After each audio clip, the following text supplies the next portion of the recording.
خب به نام خدا، امروز ارائه در مورد پایتورچه.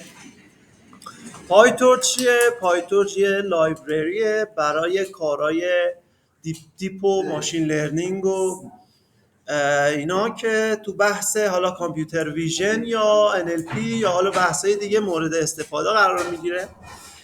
اول بار توسط فیسبوک AI ساخته شد، فکر میکنم در سال 2016 بود. بعد اومد و تحت نظر پایتورچ فاندیشن که این خودش تحت نظر لینوکس فاندیشن بود قرار گرفت. پایتورچ یه داده ساختار اصلی داره به نام تنسور. تنسورها تقریبا یه چیزایی شبیه آرایه یا ماتریسه هستن و به خوبی میتونن عملیات ریاضیاتی رو انجام بدن و خب یه فرقشون هم اینه که هم میتونن روی سی پی یو رانشن هم جی پی یو. حالا یه سری کد داریم، یه نگاهی بهشون بندازیم. اینطوری تعریف میشن که مثلا میتونید آرایه رو بهشون بدید و بعد بگید که مثلا dorch.from numpy، اون آرایه رو بهشون بدید تبدیل میکنن به تنسور. یا و تنسورها 3 تا اتریبیوت دارن که یکی شیپه، به اون شیپ رو میده، یکیش تایپه که حالا اونم تایپ رو میده، یه دیوایس داره که میگه آقا این جی پی یوه یا سی پی یو. رو سی پی یو داره مثلا قرار داره یا روی جی پی یو. میتونه من مستقیم خودمون بزنیم torch.tensor و یک لیستی رو بهشون بدیم که تبدیل میکنه به تنسور برام. و خب آرایه چند بعدی میتونه باشه و حالا میتونیم از torch.randlike استفاده کنیم که همون ابعاد اون تنسور قبلی رو میگیره و حالا یه سری عدد جدید میتونیم بهش رندوم بهش بدیم و یا میتونیم از رند استفاده کنیم که سایز رو بهش میدیم و یک تنسور رندوم برای ما ایجاد میکنه. و حالا عملیات‌های مختلفی مثل اسلایسینگ و حالا چیزای مختلفی هست که لینکش موجوده، میتونید ببینید.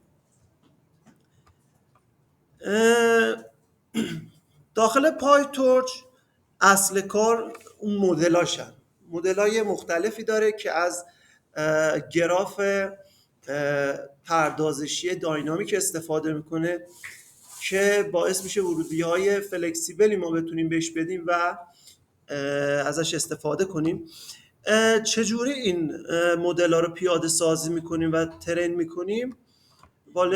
وارد خود سایت پایتورچ میشیم و یه مثال اینجا هست که یه شبکه به اسم لنت 5 که بر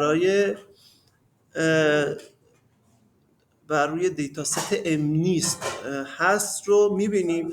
2 تا لایه کانولوشن داره، 3 تا دنس هم آخرش داره و حالا یه سری ساب سامپلینگ هم بینش داره. حالا اینو چجوری پیاده سازی میکنیم؟ میایم داخل یک کلاس، اون اسمشو مینویسیم و داخل اینیت سوپر رو که صدا زدیم لایه ها رو به ترتیب وارد میکنیم. یک کانولوشن 1 داره، یه 2 داره. اینجا اینپوت و آوتپوت و کرنل سایز هم باید بدیم.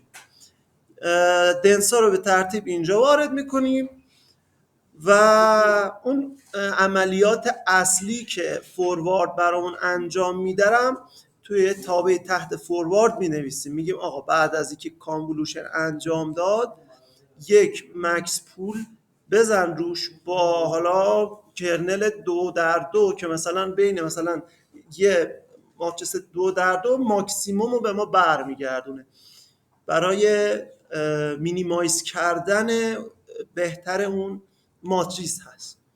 اینجا 2 تا مکس پولینگ زده، یه ویو زده که فلت میکنه اون فیچرهایی که استخراج کرده رو و بعد اینا رو میده به اون لایه های دنس که دوباره اکتیویشنشون رلوه و به این صورت اون خروجی رو برای ما ریترن کنه. این فورواردش، حالا توابع بقیه‌شو کار نداریم. این یه ایمپلیمنتیشن ساده از اون مدلمون. حالا پایین تر ما یه سری کد داریم که حالا نوشته چجوری استفاده کنیم. اینجا فقط اومده یه چند تا از عکسای اون دیتا ست رو نشون داده. بعد اینجا برای ترینش گفته که یه ترانسفورم میسازیم. ترانسفورم چیه؟ ترانسفورم اینه که مثلا ما عکس‌ها رو وقتی بخوایم به اون شبکه بدیم، باید مثل ورودی‌هایی که قبلا بهش دادیم همشون تبدیل به یه سایزی بشن و نورمالایز بشن به اصطلاح. اینا اینجا اعمال میکنیم. ترین ستشو ما میگیریم با استفاده از همون دیتا ست خود تورچ ویژن. دیتا ست سایفار 10 رو میگیریم و سیفار، حالا تی ایمون گفتن سایفر 10 همون مونده.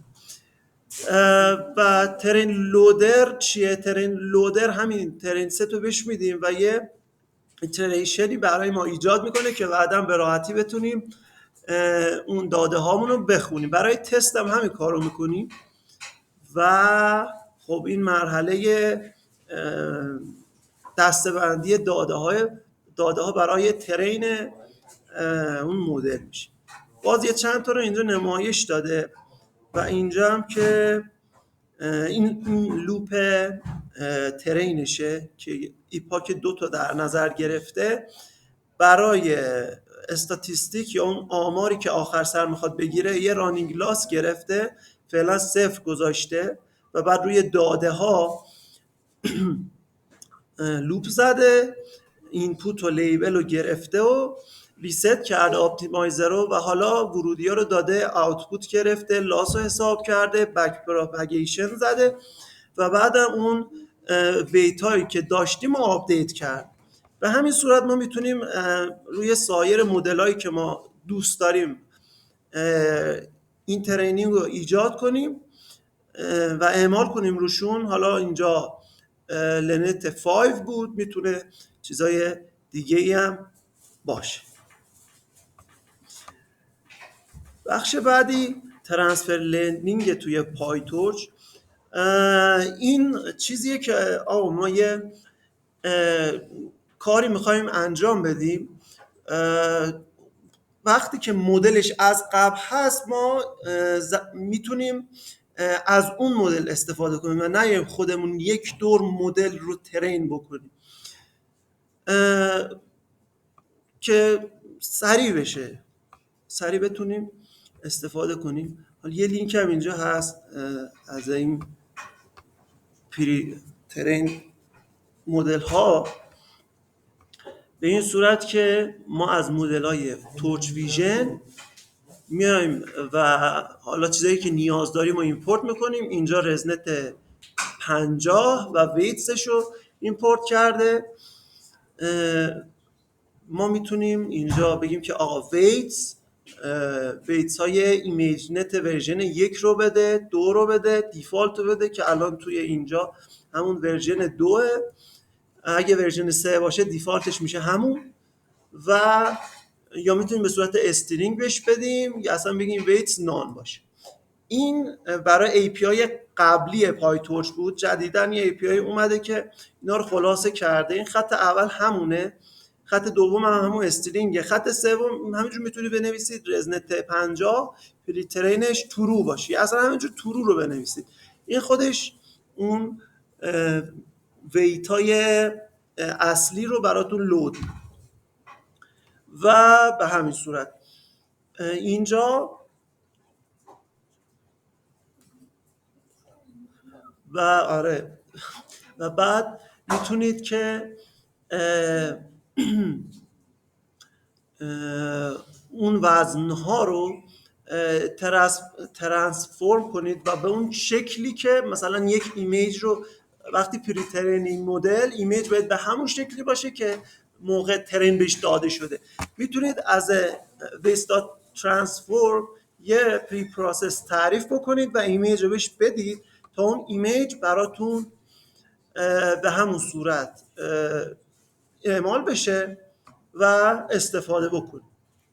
و اینم از ترانسفر لرنینگ. از پایتورچ جای مختلفی استفاده میشه. یکیش همین کامپیوتر ویژنی هست که ما استفاده میکنیم. یکی NLP میتونه توی reinforcement learning هم استفاده بشه، میتونه در زمینه پزشکی، جراحی و اینا هم استفاده شه، یا اتومبیل های خودراه. و ممنونم که گوش کردید. اگه سوالی هم هست بفرمایید.